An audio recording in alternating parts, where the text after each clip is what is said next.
Halo, selamat datang di Materialien, supaya ilmu material tidak menjadi alien.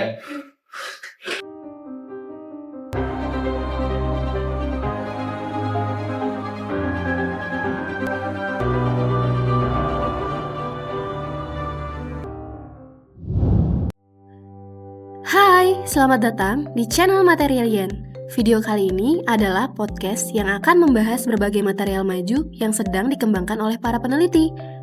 Podcast ini dipandu oleh mahasiswa S2 dan S1 sebagai bagian dari perkuliahan pengenalan teknik material. Jadi, mari simak diskusi kami dan eksplorasi lebih dalam tentang dunia material maju. Di episode pertama ini, Kak Fuad akan memandu diskusi dengan topik Transparent Wood. Selamat menyaksikan. Oke, jadi di kesempatan kali ini, perkenalkan, aku Fuad dari S2 Teknik Material ITB. Di sini udah ada teman-teman nih, ada 4 orang dari Teknik Material juga. Mungkin boleh perkenalan dari sebelah kanan saya. Oke, halo semuanya, nama aku Gaby dari Teknik Material 2022. Oke. Halo semuanya, aku Izas dari Teknik Material 2022 juga. Halo semuanya, aku Wilma dari Teknik Material 2022. Kalau aku, nama aku Tri dari Teknik Material 22 juga. Perkenalkan, nama saya Raihan dari Teknik Material. Oke. Nama saya Afrika. Nama saya Wafi, kalau saya Adam, Dan nama saya Nazim. Oke. Di kesempatan kali ini kita akan membahas material ini ya, perkembangan ilmu material gitu loh.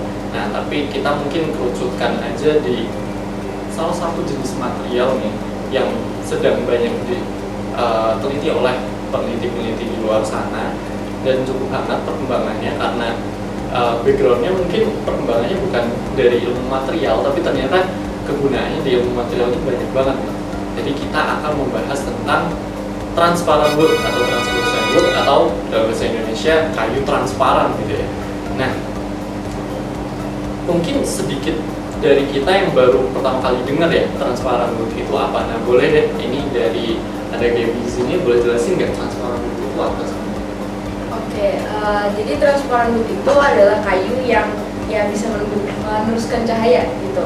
Kalau mungkin selama ini kan kayak ini misalnya meja, terus kita kasih cahaya bawahnya kan jadi gelap. Kalau ini cahaya itu bisa diteruskan gitu. Oke, sebenarnya transparan wood itu dia lebih ke arah kayu, tapi dia itu sebenarnya nggak transparan juga, dia semi transparan. Nah, jadi maka kalau kita lihat transparan wood itu, dia itu nggak sejernih kayak kaca kita lihat. Nah, dan uniknya sendiri si transparan wood itu sebenarnya dia bisa masih memiliki efek untuk mengambilkan cahaya. Jadi dari kayu yang kita tahu nih, misal kayu secara umum warnanya coklat ini ya, kayak secara umum. Misal meja ini kalau ada cahaya misal dari atas di bawah jadi gelap ya ada bayangannya gitu. Tapi transparan wood itu dia bisa meneruskan cahayanya. Oke, jadi kayu tapi bisa transparan dan akhirnya bisa meneruskan cahayanya. Oke, nah dari situ malah jadi pertanyaan besar nih. Kenapa sih kayu yang asalnya itu tidak bisa meneruskan cahaya bisa transparan? Nah, sebenarnya kenapa gitu? Kenapa bisa tercipta transparan wood? Boleh mungkin dari Tri? Oke, jadi kayunya tuh mengalami proses lignifikasi, yaitu menghilangkan lignitnya dengan menggunakan NaClO di suhu ruang dan selama 18 jam agar lignitnya tuh luruh. Terus kemudian dia ditambahkan oleh resin agar rongga-rongga di dalam selulosanya itu bisa terisi, atau bisa juga menggunakan teknik press agar udaranya juga jadi nggak ada. Jadi kita tahu ya proses utamanya sebenarnya ada 2 tahap ya. Pertama menghilangkan lignitnya, kemudian kita impregnasi menggunakan resin gitu ya. Jadi kita dapatkan kayu atau bisa kita bilang di situ selulosanya diimpregnasi dengan resin dan kita mendapatkan transparan wood seperti itu. Nah, tapi kita tahu nih dari perkembangan metode pembuatan transparan wood ini ternyata ada metode lain selain dari impregnasi ini. Ada yang kita sebut sebagai proses densifikasi gitu ya. Nah, densifikasi itu apa sih, boleh mungkin? Di proses di mana kita pakai metode depresi rongga-rongga yang ada di kayunya itu. Jadi konsepnya mirip-mirip ya sama yang impregnasi resin. Kalau tadi rongganya kita impregnasi dengan resin agar tidak terjadi pembiasan gitu ya teman-teman. Tapi yang di sini densifikasi kita menghilangkan porositasnya gitu, menghilangkan rongga udaranya, jadinya scaffoldnya itu jadi rapat dan kita dapatkan transparan wood film gitu ya. Oke, menarik banget. Jadi itu dari pengertian dan juga prosesnya udah kita bahas gitu dalam. Nah sekarang aplikasinya sebenarnya tuh ini tuh dibuat itu buat apa sih gitu? Boleh? Sebenarnya pengaplikasian transparan wood ini tuh banyak ya. Ada yang mulai bisa jadi pengganti kaca jendela, bisa menjadi atap, terus bisa jadi konstruksi bangunan. Cuma yang menurut aku paling menarik itu adalah bagaimana material ini tuh bisa bikin solar panel lebih efektif dan efisien. Karena material ini tuh selain meneruskan cahaya, dia tuh juga bisa mengurangi efek pemantulan cahaya. Jadi kalau di panel surya itu ada cahaya yang dipantulkan, kalau misalnya di atas ini dilapisin dengan transparan atau translucent wood ini tuh mengurangi cahaya yang dipantulkan itu, sehingga semua cahaya itu bisa dipakai untuk menghasilkan energi. Oh, menarik banget ya. Jadi bahkan bisa sampai aplikasinya itu untuk energi, bidang energi ya. Sekarang tuh transparan wood itu banyak menggantikan kaca. Kenapa? Karena ketika kalau dulunya kaca tuh kalau ada cahaya sinarnya itu tuh masih masuk dan masih kayak ibaratnya kalau orang lagi di suatu ruangan dan di kaca tuh sinar tuh masih kayak gimana ya?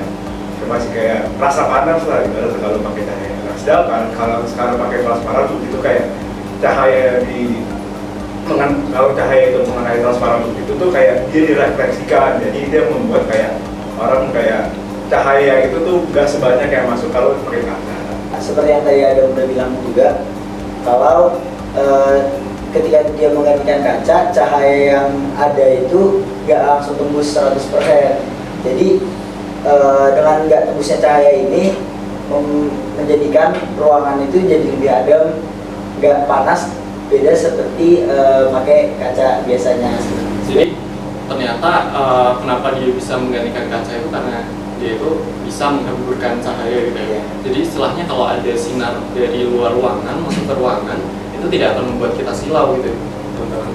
Dan itu ternyata sangat digemari orang-orang dibandingkan kaca yang 100% transparan. Dan ada juga kenapa tadi itu biar nggak panas di ruangannya, dan itu karena ternyata transparan wood ini juga punya konduktivitas thermal yang rendah gitu.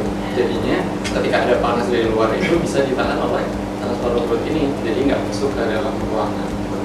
Oke, jadi itu kita udah bahas ya transparan wood, dari apa itu transparan wood, bagaimana pemrosesannya, konsepnya itu seperti apa, terus aplikasi-aplikasinya, dan juga kenapa dia itu digemari untuk menggantikan banyak material-material yang digunakan terutama di rumah dan bangunan gitu. Nah, seru banget ya barusan ini pembahasan tentang transparan wood.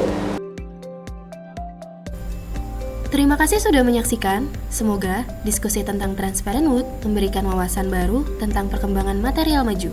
Jangan lupa untuk like, subscribe, dan nyalakan lonceng notifikasi agar tidak ketinggalan episode berikutnya. Sampai jumpa di diskusi menarik lainnya.